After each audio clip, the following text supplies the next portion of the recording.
โหดขนาดเนาะในประเทศลาวเส้นทางเนาะดีป่ะผู้ชาวชื่อได้เลยฮะราคาอยู่บ่บ้านนาทมนี่มีจังราคา100 ปลายนี่ยาโสธร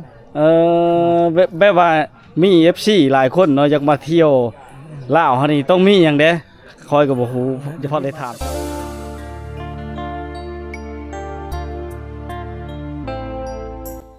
กับขอทักทายสบายดี FC ทุกคนนะวิดีโอนี้เฮาก็อยู่ที่เมืองอัศพรทุกคนเนาะเมืองอัศพรบ้านนกจานหรือบ้านท่าดอกแก้วเนาะพวกเคยไปเคยมาน่าจะฮู้ดีนะแขวงชนเขตนำพาพี่น้องไปท่องชนบทเนาะดินแดนขาวๆสาวงามสาวผู้ไทยเมืองอัศพรทุกคนเนาะแล้วก็บรรยากาศวิถีชาวบ้านและธรรมชาติเขตนี้ก็เป็นเลิศเนาะข้าพเจ้าก็เดินทางมาเดบ้านน้ำมะเกือมาสมทบกับทีมงานเขาบ่อไส้นะทุกคนนะเดี๋ยวเราไปติดตามเขาส้มกันเนาะชิมีเรื่องเล่าตื่นเต้นอะไรฤดูการนี้ก็ฤดูฝนย่ำฝนเฮ็ดทุนทางกันยุ่งยากการไปชิมาทุกคนถ้าได้รถไถหน้านี่ก็ชิง่ายสะดวกสบายเนาะรถจักรนี่ต้องใช้ตีนน้ำทุกคนได้ทุกคนเนาะถ้าใช้ตีนธรรมดาก็ยากรถจักรก็ล้มพุบภาพบางบ้านก็มีการห้ามรถดึงรถยูรถยังต่างๆเนาะมีแนวตื่นตาตื่นใจเนเลยเดียวเฮาพาท่านผู้ชมไปติดตามชมกันเนาะในบรรยากาศเขตชนบทเมืองอัศพรทุกคนไปที่เมืองอัศพรนี่เมืองอัศพรนี่ทุกคนมีมาทุเรศนะสายพันธุ์มาเก็บพลังบ่หรือมามีเนาะผู้ชาวว่าขายเคืองเนี่ยผู้ชาวราคาดีป่ะผู้ชาวชื่อได้เลยหานี่นะชื่อเจ้านะโดยชดใส่น้องชดใส่พี่น้องมัดมือ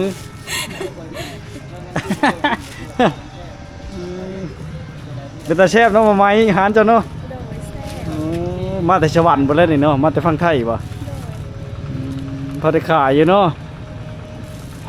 ไปเลยจะเรียนเอาโอ้บักหลายมันทุเรศนะมาโถเล่นลายเลยทุกคนขายเลยเนี่ยอ่านครับขายอ่านบ่ครับขายเป็นยังเชิมโชยพวกมันห่านอยู่บังเลยห่านอยู่สี่แยกวงเลยอยู่ซ้ายมือหรือขวามือขัดเจ้าขัดเจ้าเนี่ยบทเชิมโชยก็ได้งามอยู่แล้วเจ้าเนาะซื้อน้องไปเลยนะลืมสดใสอ๋อเมื่อนี้จะมาซื้อทุเรียนซอยน้องอารมณ์ดีขนาดชมชดใสเนาะผู้สาวเนาะอยู่บ้านท่าตะแก้วหรือบ้านนาคุจันบ้านท่าตะแก้วจะอยู่บ้านท่าตะแก้วนี่สาวผู้ไทยเมืองอัศพรทุกคนมาแวะอุดหนุนเพิ่นได้นี่โอ้ชมเชิมโชยพร้อมน่ะเนาะไปกายมากกายสบายคนบ่ใส่ใจปั๊มท่านทุกคนซื้อทุเรียนไปให้ผู้สาวให้น้องสาวให้น้องสาวให้ผู้สาวโอ้ให้ผู้สาวโอ้ใจปั๊มขนาดทุกคนเงิน FC ก็จะเพิ่นซอยเหลือบ่ก็คือ FC ก็บอกว่าให้ซื้อบ่ทันซื้อให้อยู่แล้วเพราะว่าบ่แม่นคอยก็จะเติมน้ำมันรถก็บ่รอดแหละบ่กล้ากินหรอกอันนี้3 เซนคือ FC ฟังไทยเขาโอนเงินมาล้าน1ล้านกีบทุกคนบ่เป็นล้านบาทนะแต่ล้านบาทนี่ซื้อหมดเลยชื่อฮอตผู้สาวเนาะชื่อเจ้าของร้านนั่นแหละแม่ค้างามเพิ่นมีขายเด้อเจ้าของร้านเนาะฉันเพิ่นเลยสิมาขายชื่อเจ้าของร้านเลยเนาะอันนี้แสดงว่าคนเลือกตามใจเพิ่นแต่ว่ามันยังบ่หอมเนาะมันทุเรศเนาะแม่นท่านนาผู้สูงเอาน้อยแท้อันนี้บ่ทันได้ชุกบ่นี่เฮ็ดได้เลยจังหูชุกบ่ชุกเคยขายบ่เบิ่งในตามันบ่บ่มีบ่ได้บ่แม่นหูจักมืดเนาะโอ้น้องสาวเราหูมาได้น้องชดใส่นี่ทุกคนเราเคยขายตลอดนะและนี่ได้3โลเท่าไหร่เซนซิคือกันจังได๋หมากใหญ่ๆอ่ะนะเยอะๆทางบ้านเฮาเเอาจังหมากนึงเยอะๆน่ะเนี่ย มันยังมีชุก มันประมาณสำเร็จ โอ้เฮ็ดได้เลยจังชิวจักบาดนี่ชุกบ่ชุกทุกคนเลยแล้วเจ้าฮู้ด้วยน่ะเจ้าของหานน่ะอยากฮู้ว่ามันชุกแล้วจะเคาะนั่นนี่บ่น้องสาวอืม เราแงะเบิ่งเลยแงะเบิ่งแบบ แง่เบิกก็ฮู้บ่ โอ้ อืม ขนาดผู้บ่าวเขา เขายังเสร็จบอกเป็นนั่นแหละบ่ใส่บ่ค่อยได้มีความโม้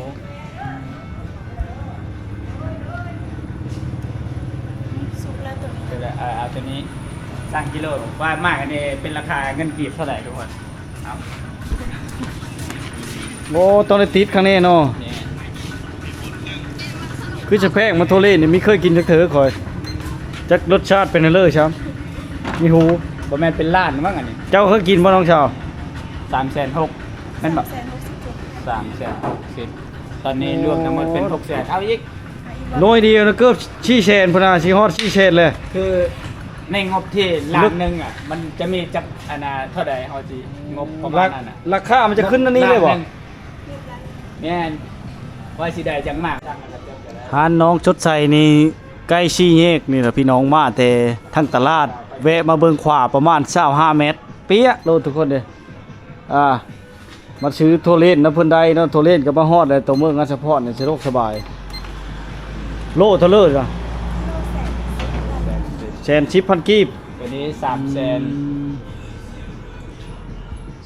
หมอนทองหรือหมอนเงินนี่นะ มอนเงินบ่มี ฮะตัวเล่นหมอนทองเคยหมุนอยู่บ่บ่เคย ถ้าหมุนก็ไม่เล่นน้ำมันเนาะโอ้ยพี่น้องหมูสาเหตุเนาะเขาพาอื่นเนาะตัวเล่นหมอนทอง บ่มีหมอนเงินทุกคนมีแต่หมอนทอง โอเค เต้อนี่กล้าชื่อดอกคอยชองหน่วยนี่ 900,000ได้นะ 967,067พันกีบ นี่รา โอ้ คา เธอ 967,000 กีบ ได้แต่กลืนน้ำลายคอยเห็นมาโทรเล่นกับมีการซื้อดอกพี่น้อง จ่ายเงินก่อนทุกคน แพงอยู่ในตัวเมืองอัศพรฮะจะเห็นเด็กๆชาวบ้านเนาะเขาเจ้าขี่รถทีบได้ประหามปานนี้พี่น้องยังเห็นอยู่เนาะในการรถไถนาหลายๆคนเข้ามาในตัวเมืองเนาะอยู่ในชนบทเขาเจ้าจะขี่รถทีบหรือว่าขี่รถจักร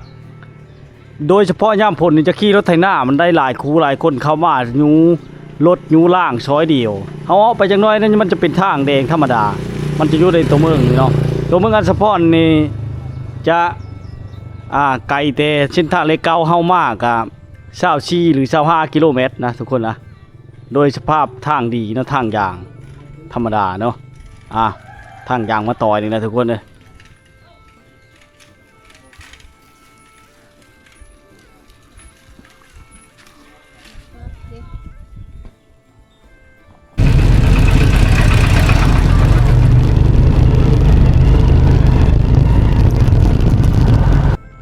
ถ้าอยากไปชนบทเมืองอัศพรทุกคนเนาะต้องทำใจเนาะทางยากทุกคน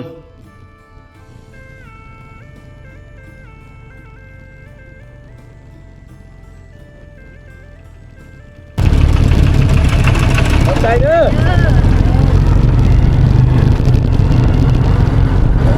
หนทางจะเป็นหลุมเป็นบ่อเนาะยามนี้ก็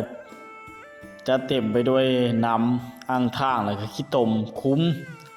ยามแล้งก็จะเต็มไปด้วยขี้พุ่นหมอกควันพุ่นเป็นธรรมดาเนาะเป้าหมายวันนี้คือทีมงานจะไปตามหาสาวๆนะเขาเจ้าเคยไปทองชนบทก่อนแล้วนะเฮาก็ไปเนาะเขาเจ้าที่บ้านนาทมเมืองอัศพรหนทางก็คือเห็นเนาะผ่านหลายหมู่บ้านผ่านทางนี้เราไปบ้านวังให้ดงหน้างามอีกอย่างต่างๆเนาะลัดเอาใช้เมืองพระลานไส้กับทั้งคุณและพี่น้องบ้านช่างเฉงเนาะ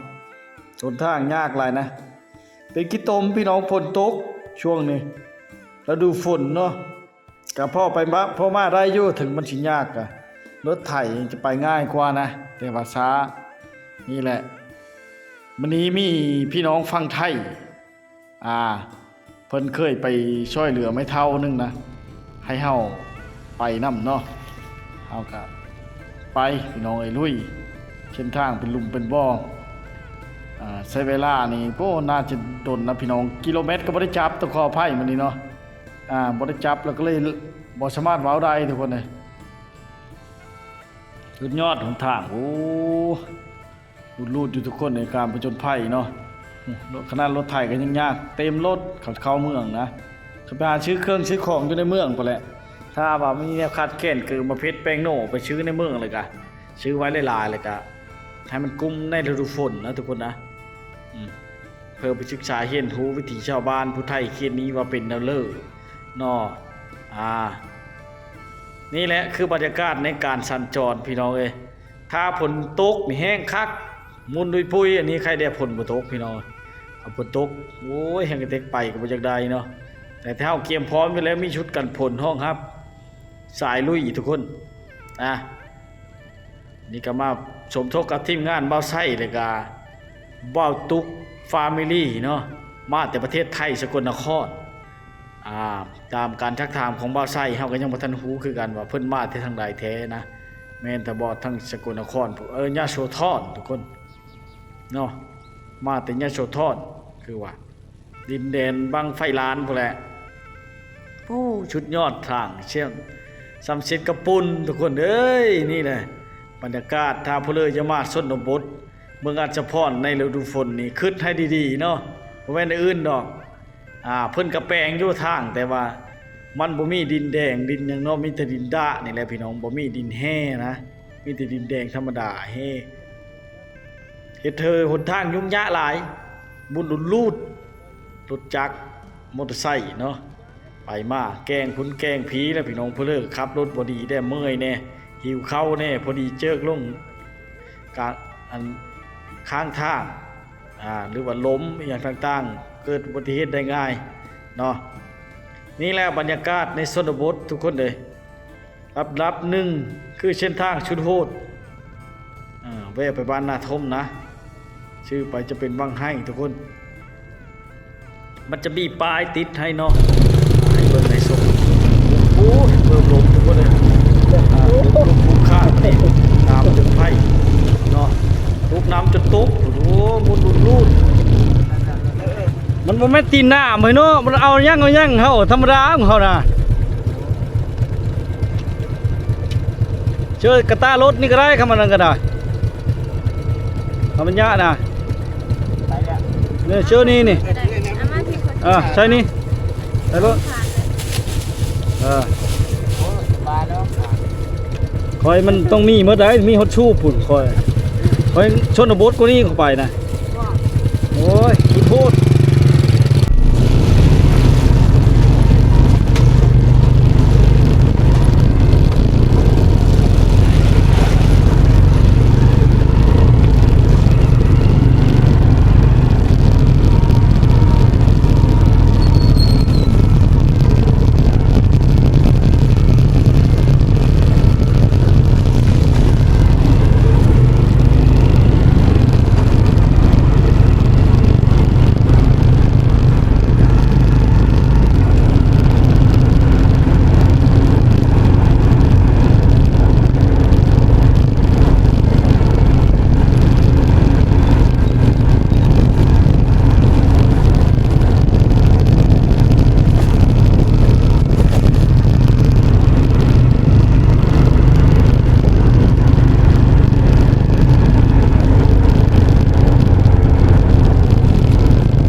ไปก็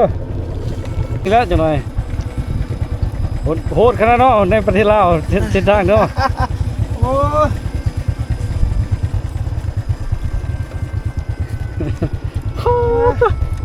จักขี่ถอยกับบ่ไหวไปหน้าเลยทุกคน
ปิดชากลับมาแล้ว สบายดีอาจารย์ สบายดีครับ เอาบาตุกเด้อพี่น้องเอฟซีเด้อนี่เด้อ มาตุกๆเฟมิลี่ฝากช่อง ได้ เด้อช่องได้ก็เจ้าว งคนไทยบ้าน ฮะ วงคนไทยบ้าน โอ้เพิ่นมาตั้งไกลครับ โอ้ย นี่ล่ะพามาเบิ่ง คอยมีไก่ไปเลยแต่คอยบริชูอยู่เมือง พามาเบิ่งผู้ไทยนี่ อืม ไอ้แม่นเฒ่าเพิ่นนี่ไอ้เบิ่งแหน่มีหยังเป็นแต่ซอยเหลือเพิ่นแหน่ อื เพิ่นดู ม ว่าบ่มีอยู่กับหลานตาย อยู่กับหลานสาวว่ะโอ้พากันแล้วให้แล้วหน้าบ่เลยบ่เนี่ยฮะ ย่างแล้วนี่แล้ว เออ ย่างกับย่าง พากันเฮ็ดพี่เลอนี่ล่ะ กินกินหางเขา กินชิ้นหาง แม่น อืม เขาเจ้าปะกัน มาเสียชิ้นหางปลากันปลาเดียวคนที่บ้านเดียวหรือบ่คน สีชาวบ้าน คนละบ้าน บ้านนี้ โดยเลยไปกันบ่ได้เนาะปลาเดียวบาดนี่ ลูกหลานกันไปมันที่ ปฏิเพลอแหละทุกคนเฮามาฮอดกับเป้าหมายคือบ้านอาทมเนาะเส้นทางชุดโหดเมืองอัศพรถ้าไปชนบทจะต้องยอมรับความเป็นจริงนั่นทุกคนพี่น้องบ้านนี้คือสิกว้างนะกว้างแต่ว่าเป็นชนบทที่ห่างไกลพี่น้องเนาะไกลพอสมควรที่เฮาได้มาฮอดมาถึงกันยังเป็นเฮิรนหลังไม้แบบดั้งเดิมได้เขตนี้พี่น้องเอ้ยแต่บ่มีผู้มีผาเนาะบ้านนี้เนาะจะอ้อมหอบด้วยทุ่งหน้าทุกคนนะอ้อมหอบด้วยทุ่งหน้าเฮิรนแบบดั้งเดิมเลยว่าเนาะมากับทีมงานบ่ใส่เพิ่นกับบาตุกแฟมิลี่นะเคยติดตามเพิ่นอยู่เพิ่นมาแต่ประเทศไทยเพิ่นเลยพี่น้องเอ้ยมาไกลขนาดเราก็ได้นี่โชนกับเจ้าขอแต่มีสถานที่ทุกคนเขตนี้เนาะเขาเจ้ากับปลูกอยู่แต่งกินแบบ ดั้งเดิมแต่เก่าแหล้วพี่น้องเอ้ย วัดยาโสธร แบบว่ามี FC หลายคนเนาะอยากมาเที่ยวลาวเฮานี่ต้องมีหยังเด้คอยก็บ่ฮู้เฉพาะได้ถามเจ้ามีประชม ถ้าบ่มีบัตรสปอร์ตก็มีบัตรข้ามแดนชั่วคราวนี่ล่ะอยู่ได้2คืน3วัน ได้เนาะ ได้ อันรถจักรนี่เช่ามาบ่ เช้ามาเช้าอยู่นี่แหละเช้าอยู่เมืองอาจสะพรนี่ล่ะ โอ้เช่าอยู่พี่ก็ได้ เออ แถวตัวเมืองน่ะมีเนาะ ขก็รู้จักกันเนี่ยหลายคนเขาก็บ่แม่นบริษัทรับเช้า ถ้าผู้เลออยากอยากมาเที่ยวสวรรณเขตเนาะเลยว่าอยู่สังเลอน่ะติดต่อเจ้าก็ได้บ่ ติดต่อกันได้ ให้พี่น้องติดต่อ ผมก็ เจ้า แนะนำอยู่ อืมโดยถือว่ามาได้เนาะจานเนาะ มาได้ บ่ตุก เมื่อนี้ก็ family พามาเบิ่งนี่แหละ คอยก็ติดตามเจ้าอยู่คอยก็เบิ่งอยู่ ช่องน้อยๆว่าผู้ที่ตามกับบ่ทันได้หลายแต่ว่าก็ถูกมาถือว่ามาผจญภัยมาเที่ยวน้ำนั่นแหละ มาหลายครั้งแล้วบ่จาน พาสปอร์ต3เล่มละ3ปีนี่ปีละเล่ม โอ้โห เขาให้ใช้ปีหนึง5ปีดิผมใช้ปีละเล่มนั่นนะ สุดยอดเลยเนาะใจชูใจ ออ ปั๊ ก ม ไปได้ นะ 20,000นี่ขอมาเองแล้วนี่ เลย ผมเป็น FC ประเทศ สุ ลา ดยว อดยกโปรยเลย มาไกลขนาดทุกคนเลยมาเที่ยวชมบ้านเฮานี่แหละสบายดี สบายดีลูกบ่เป็นหยังคือเก่า ลายหลังคาอยู่บ่บ้านนาทมนี่มีจังหลังคา โอ้ยร้อยปลายนี่ 100ป่ายโอ้กว้างคะแน่เนาะผู้ไทยบ้านเฮาเนาะ 300 300ผู้ 300 โอ้เออเยอะข้างแน่เนาะ โอ้ย โอ้มากินฮีดเขา เขานี่ ฮีดหาง ฮิตสินหาง นุ่งผ้าฉลงแบบดั้งเดิมแล้วเนาะพ่อเฒ่าเนาะ โอ้บ่เว้าเลย แล้วให้แล้วหน้าเลย นั่งนะลูกเอ้ย ยังมีท่านได้แล้วอยู่เขตนี่ก็เนาะแล้วดับลาเนาะฝนตกลา คนตกลาแน่ โอ้หน้าช่องทงผู้ หน้าสองทง อืม มีแล้วถึง โดย หน้าตรงนี้บ่หลายประมาณ60ไหตัวหน้านี่ประมาณ50 อันลัดไปทางพระลานในสามแยกนี่บ่ออดใส่บ้านทางเชงนี่ แม่นล่ะ คือสิ เฮ็ดที่ไปไหนก็ได้นะลูก ไกล เออ ไกลกว่าเข้ามาทางเมืองอันเฉพาะบ่คือกว่าบ่หรือว่าตัวนี้คือกว่าไปเมืองนี่คือกว่าปานๆกัน มันปานกันนี่เลย เออ ออกจากบ้านเฮานี่ก็ไม่ธรรมดาเองนี่นะ ทางน่ะ บัดฮอดทางดำอีกเล่นฮอดพระลานผู้ อืม ตึบมึงได้หั่นใดหูดับมึงมิ่งแล้วไปทีนี้ไปจ้ะ ทางยะน่ะ ทางเนี้ยทางยาก ยะแหล้ยามพุ่นเฮ็ดนั่นเลยว่าต้องยอมให้เขาไปจริงแล้วมาชนบทเนาะ เราเฮามาทางเช่นเฮานี่ใครๆแน่นี่ โดย เขาอาจจะพรมานี่มาหาบ้านเฮานี่ โอ้ไข่บ่เนี่ยนะแท้เฮามานี่ได้ ใครไหน โอ้ โอ้ยแต่ก่อนเสียเว้าบ่ยังลอย เออ ไปลอยมาอันนี้สบายเลยเดี๋ยวนี้อะ เอ ใครแน่ จนร้อยเนาะอย่าว่าแต่ข้าน รถไอ้ตรงนี้ยังรถไทยอ่ะ ฮะ กูจะปีนเดี๋ยวนี้โอ้ใครแล้วจะขาด บาง กูนี่ บางบ่อนจนหามเนาะ บ่เว้า โคน่ะมันเช่บ่น่ะไม่ยังน่ะ มันกู แม่น้ำเนี่ยสายโหยบ่หรือเช่ ทางห้วยเนี่ยเซ่เนี่ยกระทบกัน เออ จะมาจะเห็นแล้ววะน่ะ เห็น ปากห้วยกระทบกันเซ่มากกระทบกันยังไง เช่ยังเกินน่ะ เซ่จะพร เช่จะพรบ่น่ะ เช่จะพร มันก็บ่เยอะไปเลยอยู่ถึงพี่เนาะ มันก็ ยับลงไปลมพ้น มันก็บ่ใหญ่ปานใดเลย โดย โทรมาอันนี้หัวจะเบกอันนี้นะ โดย ตัวนี้หัวจะเบกตัวนี้ขึ้นปุ๊บได้ อื โดด ม กูพูดอย่างงี้พุ่นละมันเป็นหัว ไก่เด้อบ่แต่ผู้จังแห่มานี่น่ะไก่เด้อบ่ไปหาอยู่หากินพุ่นแล้วเนาะ ไก่ลูกไก่ ไก่เนาะ ไก่ ผ่านบ้านเว้งไปบ่ ผ่านนายโยนมาอีก โอ้ นายโยนมาสุดท้ายหมู่นายโยน บ้านนายย้อนน่ะมันติดกับผู้จังแห่เลยเนาะ นายโยนติดกับพูดอย่างงี้คือหนูนายโยนละ บัดพระวิระพุ่นได้ถึกบ้านเลยรัตนายอนไปนี่เคยไปบ่พ่อเฒ่า มันเข้ากันนายมกูกระเตบ่นี่ท่านางเล่า อื กู ม งะกูตอง บ่แม่นบ่ข้ามไปถึกน้ำเมืองเชนนี่ แต่ตัวนั้น ข้ามไปแต่นายอนไปนี่ ถือกัน เรื่องหน้าเชียงแล่บ่ บ่ถือบางกูงะก่อนบ่ ถึก อันบรุชัน บ้านห้วยชันโดว่างนั่นเนาะ บ้านห้วยชัน โอ้ค่อยเคยไปอยู่แต่บ้านโคงะ บรุชันนั่นก็ตกไปกับโคงะ เพราะว่ามันจะข้ามเช่มาไม่ได้เพราะว่ามันอยู่พระเช่พระผู้จังแห่พี่ ขอโทษนั่นหลานอยู่บ้านเดียววะ คอยอยู่บ้านน่ะมาเกิดพี่แต่คอยไปหาถ่ายคลิปแถวนั้นคอยพอหูอยู่ช่วงหลายเขาจะไปถ่ายแถวนั้น บ่ได้ชูมาแถวบ้านเฮานี้ นี่ เบิ่งอาจจะพรอยู่แต่บ่ค่อยฮู้บ่เลยแถวนี้เออ นี่แน่ลูก ไปหันไปนี่พอได้ฮู้ พ่อไปพ่อ กันเจ้ามีพี่น้องทางนั้นก็ถามเฮาก็ได้แถวทางจุดชุมเมืองว่างอะเฮาพอฮู้อยู่บ้านนั้นบ้านนี้ถามข้าวนํเฮาก็ได้ ลูกเฮาอยู่ชุมๆว่างๆเพิ่นตำรวจได้คัน อืมชื่อนั่นเลยน่ะ บุญรับ บุญลับ บุญรับ เออโดย เอามีอยู่บ้านกกเต บ้านกระเตน่ะ กกเต รู้จักบ้านกระแตเดี๋ยวนั้นมันขึ้น บ้าะนะ มันขึ้นกับบ้านนายมน้อยเด้ เออ นะ คือกับบ้านนายม เป็นบ้านนายมน้อยแล้ว หา บางเลิศก็ดินยุบฮะชี้หามือขึ้นลางไง ยุบอีกแล้ว อืม ยุบไปได้บวกคำ บ่นะฮะมันเป็นน้ำดินนี่แหละ โอ้ มัน โห นะ อันนี้ก็ยาดูอันนี้ก็ยาดู เออต้องแม่นแล้วแม่นบ่ เดี๋ยวต้องกันอืม ไปเฮ็ด นี่แหละพี่น้องไอ้พุทธไทยมาพอเดียวกันเอ็นล่มก็พระเท่าเนาะโมนโชนโหพี่น้องเอ้ย อยู่กับอยู่โคราช อืม ก็มายามอยู่พอกัน ชื่อเด้อเลยเจ้านะพอได้ไปถามหาบัดนั้นน่ะ เออ ชื่ออีพอน่ะ กับป่าโลด ป่าอยู่บ้านนาทมเนาะ เนี่ยโฮมป่า พอ อันนี้หื่นเฮาก่อน เนี่ยโฮมป่าหรือพ่อป่า อันนี้ฮะ อืมถือว่า ในชีแดง บุญรับเลยลูกชายเจ้าเนาะ มุรับลูกชายโลดนะ ถามข้าวได้เนาะโอ้สบายดีแม่ตู้ บัดนี้ อยู่กับเพนเลอน่ะ อยู่เปลี่ยว กินข้าวกับเพนเลอนี่ ลาบควายจะทุกเอามาเฮอนี่ เพิ่นเอามาแต่เมืองพุ่นบ่ซื้อมาแต่เมือง มาเฮอกูเธอได้ อื มาโตนกูเธอได้ อืม คือก็ลาบเป็ดเธอลาบควาย อยู่ผู้เดียวเลยบ่ในเฮิรนนี่น่ะ ผู้เดียวที่ไหนอย่าง ลูกหลานไปเชลเลอร์เมิร์ดจ้ะ ที่นึงก็ไปรับจ้าง นะครับจ้าง จ้างเงินจ่าย อืม ผู้มาได้คือเยอะบัดมีเงินจะกิน กินอยู่ในเลยเจ้ะแต่ละมื้อในเอ็ดเองบ่ เนื้อมันแล้วมีหลานผู้หนึงเล่าไปเชลเลอร์ไปหน้าบ่ หน้าดำหน้าลูก ยังดำหน้ามีทันแล้วบ้านเฮานี่ นั่งแล้ว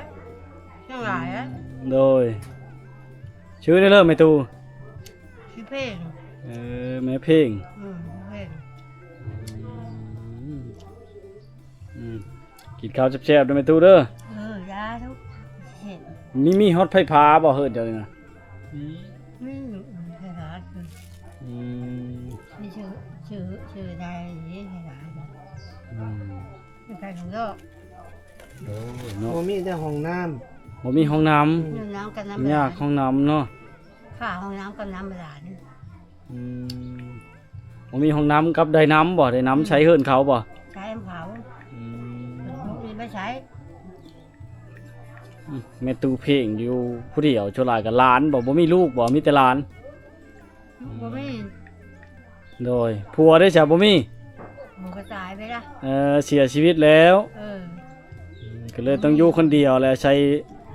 ไผเพิ่งหลานพอได้เบิ่งได้แย่งเล็กๆน้อยๆบ่มือมามือบ่ในนั้นบ่ แล้วนอนยังดีแล้วมันก็ ำตาก็บ่เห็น เราไปเห็นหุ้งแล้ว เห็นเป็นน้ำดำเป็นเงาซื่อๆได้ เงา อยู่บ้านนาทมพี่น้องเนาะผู้เลออยู่เคออยู่ไก่กะอยากมาอุปถัมภ์คำชูหรือว่าช่วยเหลือใจบุญเนาะวอนผู้ใจบุญใจศรัทธานะพี่น้องไอ้ช่วยเหลือเราเนาะคือเห็นแล้วเฮิรนก็อยู่น้ำเฮิรนเก้าแก่ตะกี้อีหลีนี่เนาะคำประชานั้นก็บ่มีฮอดบ่อนอยู่ เพื่อจะไปสร้างเพื่อ ดินน่ะเป็นดินเจ้าเองบ่ดอนผู้เคอนี่นะ เพื่อเอง อืมอยู่กับหลานนะใช่อยู่กับหลานพี่น้องบ่ได้ลูกได้เต้า เดี๋ยวก็ยันเนาะทำเอ็นอะไร ไปก็บ่เห็นบาดนี้เนาะ ไปก็มาเห็นงมไป จักปีแล้วแม่ตู้เพลงนะ เนี่ย ประมาณน่ะก็บ่ได้บ่ฮู้บ่ ประมาณก็ได้แล้วบ่มาเท่าไหร่แล้ว มีฮู้จักเลยเนาะ รู้จักแล้วเลยก็ไปถามเขา โดย เพิ่นยังจะเก็บไว้บอกลาบควาย มันเจ็บเนาะ โอ้มื้อนี้ครับเพิ่นบ่มีกินหน่อยๆเพิ่นยังเก็บใส่ถุงไว้จน อยู่ ไว้กินแรงอีกบ่ มาแล้วตอนเช้ายาที่เนี่ย โอ้ เรียกกับพี่ มีตู้เย็นเชยอยู่บ่แม่ตู้ มี พอมี ดี เนาะ FC เพิ่นซื้อให้ ยังใจ แต่ บุ กี่ ญ บ่มี เนาะ หยังดอกแต่กี่ถ้วยจานก็มี 2-3 ใบนึง มาเฮ้ย มีโชคดีเนาะมีผู้ช่วยโอ้ยขอให้ช่วยแม่ตู้หลายๆปิตาอีต้นสงสารพี่น้องเอ้ยมาเห็นกันเนาะ บ่าวผู้ชายยังบ่มาช่วยอยู่ เฮิรนลากก็มีแต่แนวเก่าแก่ทั้งหมดนะเฮิรนเก่าๆผ่าไม่เฮผ่ากระแตะอหย่างต่างๆนี่แหละ ก็นี่เจอบ่มีอีหยังเลย มีหยังเลย ฝนตกกับพาเข้าทุกด้านเลยได้ทุกคนเลยพาเข้าได้ทุกด้านนี่น่ะทางลงนี่ก็ แม่ก็ อาบของขายตะกี้ได้นี่ทุกคนเฮ็ดด้วยหวาย ข้าวปุ้น เขาขายข้าวปุ้นเนาะภาพขายตะกี้เขาเอิ้นได้เลยนี่แม่ตู กระทุ่ง กระทุงเนาะ ก โอ้พอดียังคู่หนึงมีแต่นะขันมะเจ้ายังเคี้ยวมะอยู่บ่นี่ทุกคน แล้วลูกบ่เพียไหนเนาะเนี่ยก่อน โอ้ก็อากมีแต่แนวหูห่านไม่ได้เฮินแล้วนะแบบดังเดิมตะกี้นะนี่คู่โยมแต่ปางชงข้ามพระเจ้ามาตีเย็ดคู่ทุกคนจริงๆแม่นยังแต่กิ้งเดียวไทยควายตะกี้ยังเห็นให้เห็นอยู่นะมีคนมาชบไทยพุ่นนะอ่าอืมไปมาบัดจะลงกันยะเลยเนาะไปดูเนาะโอ้เชือกกระซ่ามอันนี้นะเป็นตาย่านนั่นนะทุกคนเนี่ยย่านนั่นไผ่ล่ามพอมันตกมาแต่กระซ่ามนี่มันจะไหม้บนลุ่มมันนี่แหละไหม้เป็นมาอย่างนี้เคยไหม้อยู่นี่คันเห็นมาเรามอดนี่ทุกคนเนี่ยสภาพครอบครัวเนาะโพยบงนี่ก็มีพี่น้องซอยนะเขาประชันกันแล้วมันบ่มีเลยพอยัง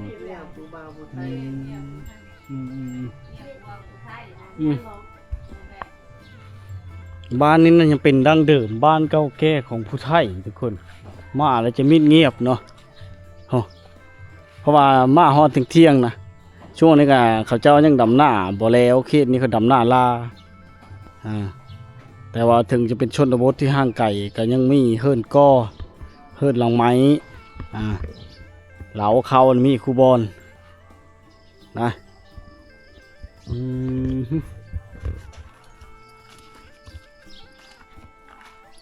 ย่ามพลและยากขนาดบ้านนี้พี่น้องคนทางมาเนาะเส้นทางชุดโหดมาบ้านอาทมเดี๋ยวเราจะไปเลาะบ้านไม้ต้อยนะเพราะว่าเท่ากับบ่ได้เวลาทุกคนเลยเป้าหมายหลายหมู่บ้านมื้อนี้ให้เฮาไปเนาะเป็นบ้านที่ได้ไฟฟ้าและมีสัญญาณอินเทอร์เน็ตอย่างดีนะห่างไกลแต่เทศบาลเมืองมากเฮาก็บ่ได้ตั้งกิโลบ่สามารถบอกได้ทุกคนเลยประมาณชั่วโมงนึงนี่แหละเฮามานี่เนาะ